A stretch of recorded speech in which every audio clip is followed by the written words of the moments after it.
Ayan. Magandang gabi po sa bawat isa sa atin. Yes, the Lord is faithful. Amen. Ayan, tayo po ay manalangin. Paunahan natin sa panalangin ng aming gawin sa gabi ito. O dakilang Diyos, makapangyarihan sa lahat, tunay nga Panginoon na sa gabi po ito, pinupuri ka po namin, pinapasalamatan ka po namin, Panginoon. Salamat po na sa pag-isip pa lang po namin, pinaglay na po namin yung kalakasan na nagmumula sa iyo, Panginoon. Salamat sa mga hapon na ito na kami po ay ingatan. Salamat, Panginoon. Kami man po ay nakaranas ng mga sitwasyon sa buhay. Pinagtagumpay na po kami, Panginoon. Maging, Panginoon, nakaranas na po kami ng mga karamdaman. Pero salamat, Panginoon, dahil ang kagalingan ay pinaranas na rin po sa bawat isa sa amin. Salamat, Panginoon, dahil sa mga pagpapala na walang kumpay, na tinatanggap po namin, Panginoon, mula sa iyo. Maraming salamat at sa oras na ito, Panginoon, patuloy na po na nagpapasiyasan po kami ng aming mga puso, ng aming mga buhay, Panginoon. Ano man po yung mga pagkakasala namin sa iyo, mga pagkukulang po namin sa iyo, Panginoon. Narito po ang bawat isa sa amin. Linisin niyo po kami, Panginoon, upang sa gabi na ito ay makatungo po kami sa iyo, Panginoon, na malinis po kami puso. Maging karagdagan po kami, Panginoon, sa gabi nito. Salamat, Panginoon, dahil alam po namin, iginawa niyo lang po sa amin ang kapatawaran. Maraming salamat sa iyo, Panginoon. At sa oras na ito, patuloy po kami lumapit sa iyo, na naroon, Panginoon, hinihiling ang iyong karunungan sa bawat mga pagtayo sa pulpitong ito, Panginoon, sa mga awitin na aming itataas sa iyo, pagpalain po ito, Panginoon. Sama po ng aming kapatid na Jack, Pastor, Panginoon, sa pangunguna po sa mga awitin, nawa, Panginoon, pagpalain niyo ang mga awitin na natong pinanda sa gabi ito. At ganun din po, Panginoon, sa mga salita mo, dalangin po namin sa buhay ng kapatid na si Kate. Dalangin po namin na magdaluyan po siya ng mga salita sa gabi nito. Ang mga salita mo na ito, Panginoon, ito po ay tumimo sa aming mga puso. Gamitin niyo namin po siya bilang isang instrumento, Panginoon, sa iyong mga salita. Bigyan niyo po siya ng karunungan na nagmumula sa iyo. Pagpalain niyo po ang mga salita niyo ito. Pagpalain niyo po ang buhay ng kapatid po namin na ito. Salamat, Panginoon, maging sa aming mga panalangin na mamaya. Pangunahan niyo po ang aming kapatid na Marlene sa mga panalangin po namin.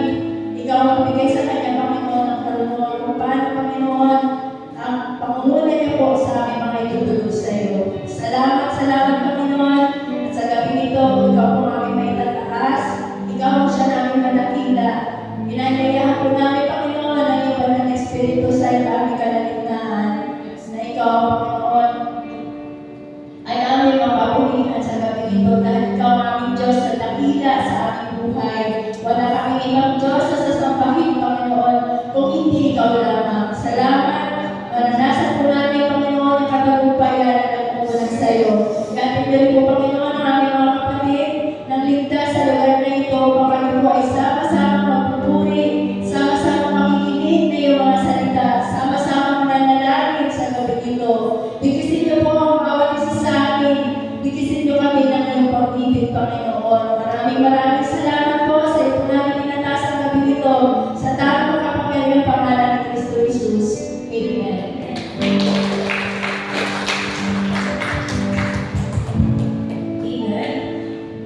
Sa mapagpalang gabi po muli sa ating lahat. Tunay nga po napakabuti ng Diyos. Amen. Napakabuti ng Diyos para pagtagumpayin ka niya sa maghapon ito. Ano man yung mga ginawa po natin. Salamat sa Diyos kasi nandito tayo ngayon sasamba at patuloy na makikipag-ibig sa ating buhay ng Diyos. Amen. Palapakan nga po natin muli ang mga isang bagay sa ipinaparanas ng Panginoon para matuto tayo ay minsan nilalagay na tayo sa sitwasyon na talagang parang mapapaisip ka, wala ka na talagang control. Diba? Kasi may mga sitwasyon sitwasyon tayo na, pwede kaya pa natin, di ba? Na kaya pa natin makaisip ng tamang desisyon, yan, o kaya makaisip ng tamang gagawin sa sitwasyon. Pero, isa sa mga bagay na tinuturo sa atin ng Panginoon ay kung ikaw man ay nasa sitwasyon na yun, nahayaan ka ng Panginoon na mapunta doon para muli kang lumapit sa Kanya, di ba? Kasi talagang yung Panginoon lang yung pwede makapagbigay sa atin ng kasagutan sa lahat ng sitwasyon na meron tayo. Eh, sabi po sa song na kakantay natin, walang imposible sa Diyos. Yung awitin na yan ay, ano na, kung bata ka pa lang dahil yan, parang natagal-tagal na ng song, na kahit mismo mga bata ay kaya nilang makanta. At yung walang imposible po ay puno-puno siya ng pananampalataya sa Panginoon. Na walang imposible sa ating Diyos. Everything sinusurrender mo sa Panginoon kasi hindi natin kaya. Hindi natin kaya sa lakas ng natin. Diba? At sabi nga, walang sitwasyon na hindi kayang baguhin ng Panginoon. Walang problema na hindi kayang lagpasan ng Panginoon. At sa gitna ka ng pagsubok o pangangailangan, ipamaranas ng Panginoon na siya'y nananatiling tapat at may kontrol. Sabi nga po sa Lucas 1, verse 37, sa bagay sa Diyos, ay walang anumang bagay na imposible. Kaya pag-ibig na pangalawakan natin doon, kaya magiging na nasulit natin ito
Salamat, Panginoon Diyos, sa iyong mga salita na lahat ng bagay sa iyo ay posible, Panginoon.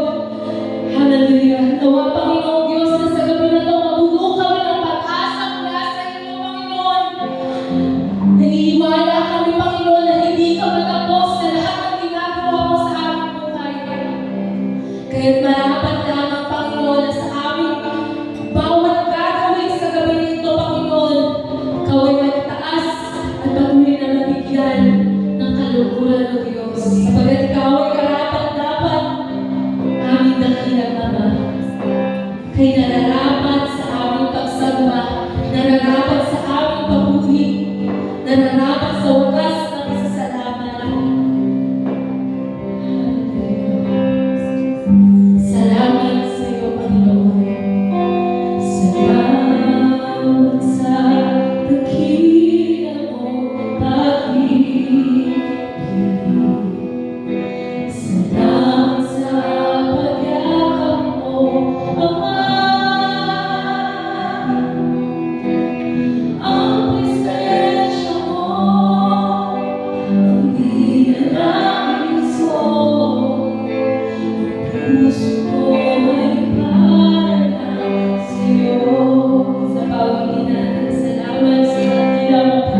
Panginoon. Kasabay ng aming pasasalamat at pagbubuli, Panginoon.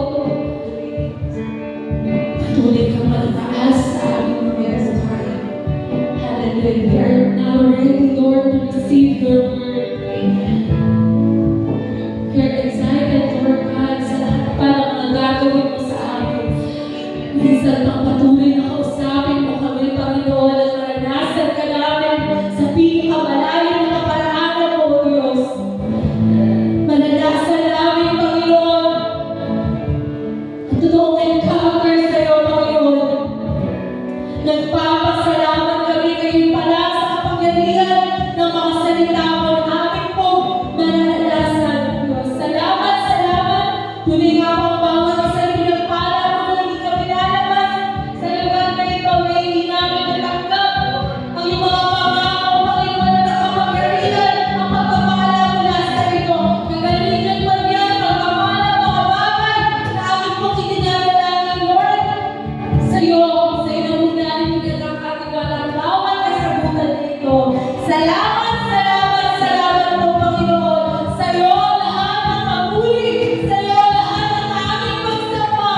Tunay na pasasalamat sa nag-iisang hari ng mga hari, Panginoon, mga Panginoon, ang aming Diyos ng aming mga buhay.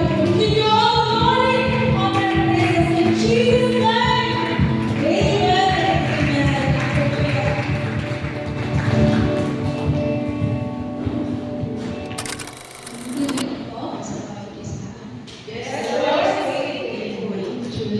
The God is faithful sa ating mga buhay. Kaya po, gusto ko lang po i-share sa inyo ito. Yan. Naalala ko last year, akala ko ako yung BOPD, yun pala si Kate. Si Kate, akala ko ako, so nag-ready ako. Tapos, nakita ko ulit siya nasa messenger inbox ko pa. So, sige, ito nga yung i-share ko para hindi sayang. So, ayun, nadaanan ko po ito last year na tutulad ko po pa kayo na akala yung Christmas ay Pasko din. Yan. Pareho po ba siya para sa inyo? Sino po may sabihin, yes. In English or Tagalog, pareho po ba sila? Yan. So, ngayong season po, feeling ko, hati-hati tayo ng kaisipan tungkol sa season na to. Ito ba yung season ng bonus para sa mga trabahante? Sa mga bata, ito ba yung season na kikita sila? May mga kuha sila? Or ano ba talaga yung essence ng Christmas para sa atin?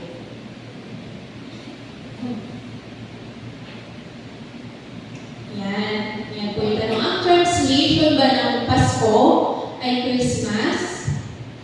Yan, sa kinalangihan natin, yes, di ba, yung Pasko para sa ating Pinoy ay Christmas in English. Pero, sabi po doon sa nadaanan ko, wala daw sa dalawang magkahiwalay ng concept. Yung word na Pasko, pati yung word na Christmas. At, ayan, maliit pala siya. Ayan, ang meaning daw ng Christmas ay mula sa dalawang two English words na Christ at Mass. So, sa kinatagalan ng panahon, naging one word na siya, naging Christmas na siya. Instead of Christ Mass, or sa Tagalog, ito yung misa para kay Kristo. Sabi po dyan, ito yung isang worship service na worship service na ibig sabihin ay isang worship mass na ang intention ay bigyan ng special na pag-alala ang kapanganakan ni Kristo, ang pagparito ng korderong pangpaskwang handog. At isang ibig sabihin din po ng Christ Mass ay ito yung misa na siksik sa pagpupuri at pagpapasalamat sa pagparito ng ating tagapagligtas na walang ibang inaalala sa mas na ito kundi yung kapanganakan lang ni Kristo. Yan, walang Easter anniversary, walang darating ng alas 12 ng gabi, na ang patagong magre-regalo sa atin. Kundi, ito lang talaga yung ibig sabihin ng Christmas. Yun yung celebration, pag-aalaala sa kapamanakan ng ating tagapagligtas. Yan. At ang Pasko naman po, galing daw po ito sa isang Spanish word na ito po yung Pascua. Ito po yung pangalawa, yung C-U-A, Pascua. O sa Tagalog, Pascua naman para sa atin. Same pronunciation, different in spelling. Or nakuha natin sa kanila talaga. Pero as we adapt the word, yun po yung naging spelling niya. And saan niyo po ito nababasa? Yung Pascua. Yan, sa book ng Bible. In Exodus. Yan, di ba? Ito yung sa English ay Passover. Na meaning naman, ito yung passing over yung paglabas ng mga Israelita mula sa Egypt, papunta doon sa ipinangakong lupain para sa kanila ng Diyos. And yung Pascua or Pasko is a biblical event. Biblical po talaga siya. And sabi po doon sa Exodus chapter 12 verse 14, dapat itong i-celebrate ng mga Israelite forever. And bilang pag-aalaala doon sa kaligtasan nila mula sa pagkaalipin nila sa mga Egyptian. Yan. And yung first Christmas naman po na naitala ay noong December 25, 336 CE, common era in Rome. At bakit kaya December 25? Isinunod naman po ito doon sa Annunciation noong March 25. And yung Annunciation po, ito po yung yan, ito po yung nakuha po siya doon sa birth at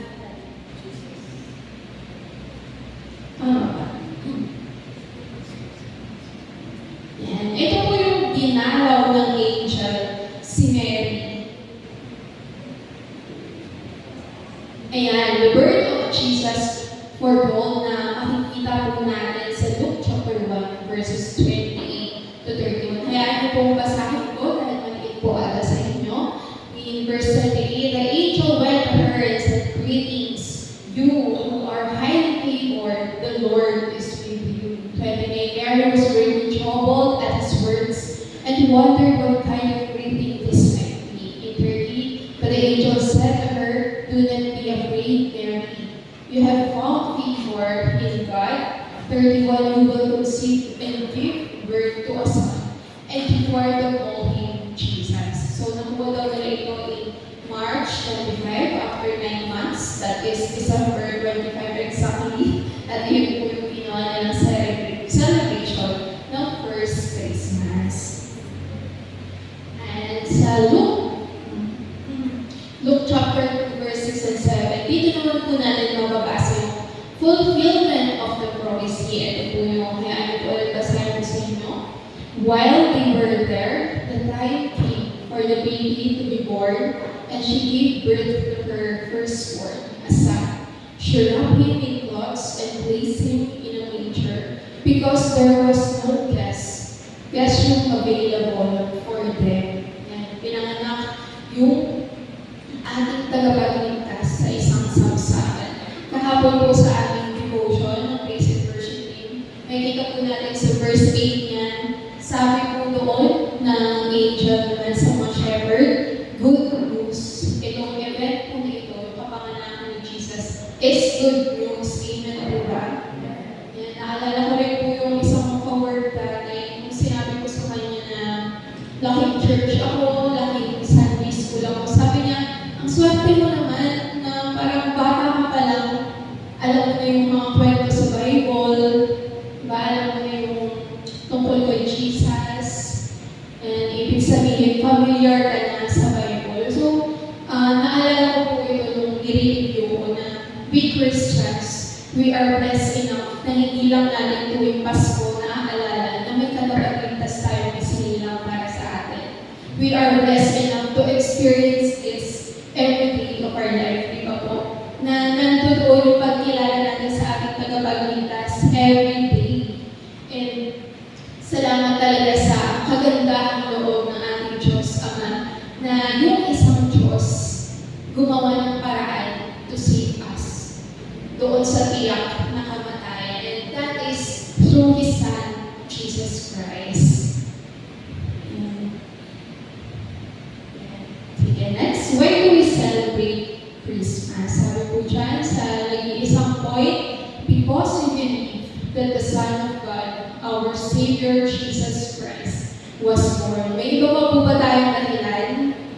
Yan, wala na po iba. Ito po talaga yung ating main reason why we celebrate Christmas. Though we know that Christmas season is also it's giving season, di ba po, para sa atin. Ito po yung panahon ng pagbibigayan. And we Christians can be remembered that we can give, we can share blessings because our God gave us something very valuable first, and that is Jesus Christ. And sige po, next. At some point, we believe that the blood of Jesus is the very sacrifice that sets us from the death. And naniniwala tayo na yung dugo ni Kristo, na dumaloy sa krus ng Kalbaryo, ang siyang isang patunay ng ating kaligtasan. Na a life was lost para mabigay iyon sa atin. Na tinuturing din siya, yun, sinabanggit kanina, na siya yung handog ng Pampaswa, na siya yung kordero ng handog ng Pampaswa. And maraming naging result itong ginawang act nito ni Jesus. One of those reasons ay we are free now doon sa mga ipinagbabawal dati, na bawal kainin ganito, bawal yung gawin ganyan. And because doon sa act ni Jesus na napakahalaga, naging malaya tayo sa napakaraming mga bawal at naging free naman tayo doon sa napakalayang pagtawag natin sa ating Diyos Ama. At ang pinakamahalaga sa lahat, nakalaya tayo doon sa tiyak na kamatayan ng barusa sa mga kasalanan na nagawa natin. And sabi din po yun, isang result din po, in 1 Corinthians chapter 5, verses 7 to 8. Alisin niyo ang lumang pampaalsa, ang kasalanan upang kayo'y maging malinis. Sa gayon, matutulad kayo sa isang bagong masa na walang pampaalsa, at talaga namang ganyan kayo, sapagkat naihandog ng ating korderong Pampaswa na walang iba kundi si Kristo. Kaya ipagdiwang natin ang Paskwa, hindi sa pamamagitan ng tinapay na may lumang pampaalsa ng kasamaan at kahalayan, subalit sa pamamagitan ng tinapay na walang pampaalsa, ang tinapay ng kalinisan at katapatan. Yan ang bata ako, nung una-una ako nagbabasa ng Bible, bakit ba ayaw nilang lagyan ng pampaalsa yung libadura? Yun po yung tawag iba sa tinapay na walang pampaalsa sa Old Testament. Hindi ko siya maintindihan. Bakit kailangan walang pampaalsa kung pinagdiriwang nila yung Passover? And nung nadaanan ko po itong verse na to, ito po pala yung sinisignify ng libadura. Yung bagong tayo, na wala ng kasalanan. Super plain, pero kumbaga, blessed tayo ng act ni Jesus. Malaya na tayo doon sa karumihan, sa kasalanan. Simple, pero karapat dapat. Yun po, doon po ako narinig. Yan, dito po ako magtatapos. Christmas man yan o Pasko, ang pinakamahalaga ay yung pagdiriwang natin bilang mga Kristiyano, na pinagdiriwang natin yung araw ng kapanganakan ng Panginoon, na naroon yung pagkilala natin sa Kanya sa ating puso. Not because of any reason, not because of any bonuses, not because may matatanggap ka, not because may ibibigay ka, kundi naroon yung pagkilala mo sa kapanganakan ng namiligtas sa'yo. At isa lamang po yun, ito po ay si Jesus. Amen? Sabi nga po diba sa isang kanta, huwag kalilimutan na ang araw ay kay Jesus Cristo. Amen po. Yan. Christmas, yan. Minsan nakakarap kami iba ng Christmas blues. Alam niyo po yun. Parang ito na ba yung Christmas ngayon? Parang nung bata ako, ang saya-saya. Yan. We must be reminded always that this is not our day. It's not about us, but because of our Savior. Yan. Salamat po sa Panginoong Diyos sa kanyang kabutihang loob sa Panginoong Jesus na siyang nag-sacrifice ang kanyang sariling buhay para sa ating kaligtasan. Sige, ulit ko po kayo sa prayer.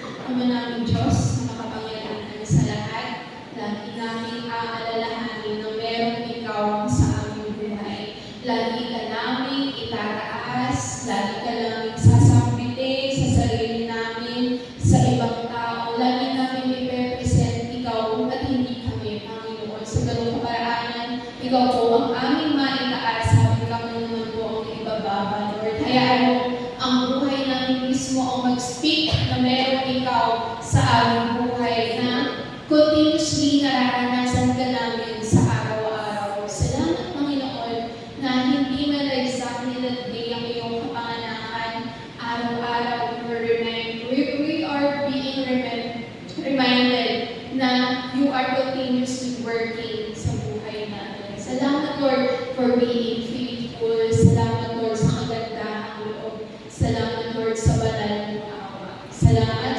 Panginoon. Ikaw po ang aming mapapulihan sa pangalan ni Jesus. Amen.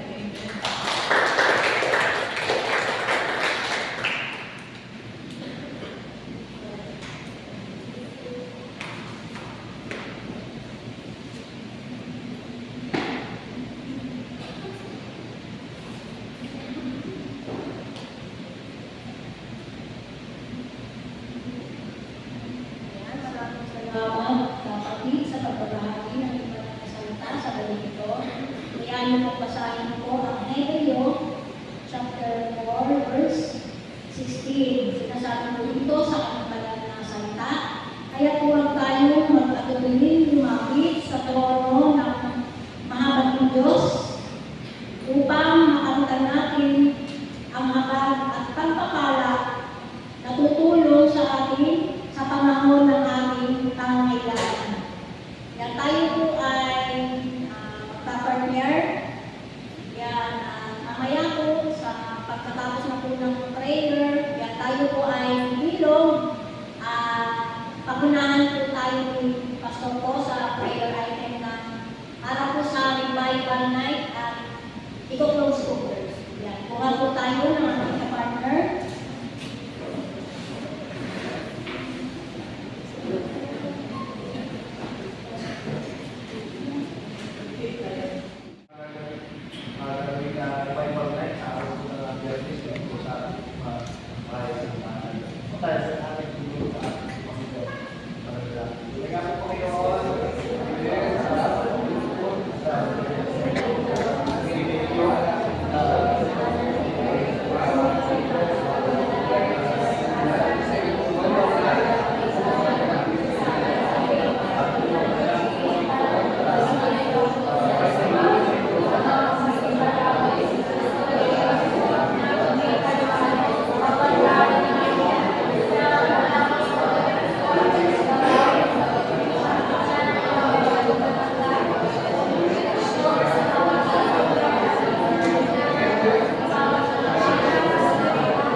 bahay-sambahan.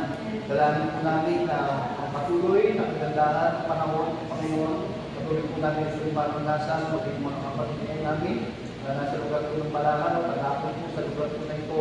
Ay patuloy na pag-ingatan po sila at hindi po sila dito sa aming mga lugar ng Panginoon na may katiwasayan ng Panginoon. Ito po yung pagsakang pag-ingat po sa kanila. Maging sa amin po na mag-host ng gawain po na ito. Alam po namin po Panginoon na gagamitin po yung bawat isa po sa amin. Wala pa lang po sa amin po mga kapatid po Panginoon na makakasama dito po Panginoon ay patuloy Lord na yung pagsama, pag-iingat po dito sa kanila at po namin po maranasan. Yung pagsama natin po Panginoon ng isang Espiritu, patuloy po namin maranasan po Panginoon sa araw po na yun, maging sa amin po magpapahawi sa Pangulo na po may dalilo po Panginoon at po Lord ng anointing po Panginoon ay patuloy po gawin po sa Kanya, maging sa pagmuhat po ng praise and worship team na gagamitin niyo po para po sa pagpuputi, pagsamba, salamat po Panginoon at patuloy na iyong po siyang magbibigay po sa amin ng katagumpayan po Panginoon sa lahat ng aming po mga gawin po na ito dahil sa buong kampuhan ng activity po na ito, ng programa po ng revival night po na ito at patuloy Lord na ikaw po ang siyang magbibigyan po namin ng patunyan at Lord namin. Salamat po Panginoon at patuloy na atin po namin ang tagumpay ng gawain po na ito sa pangalan ng aming Panginoong Jesus. Amen.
Amen.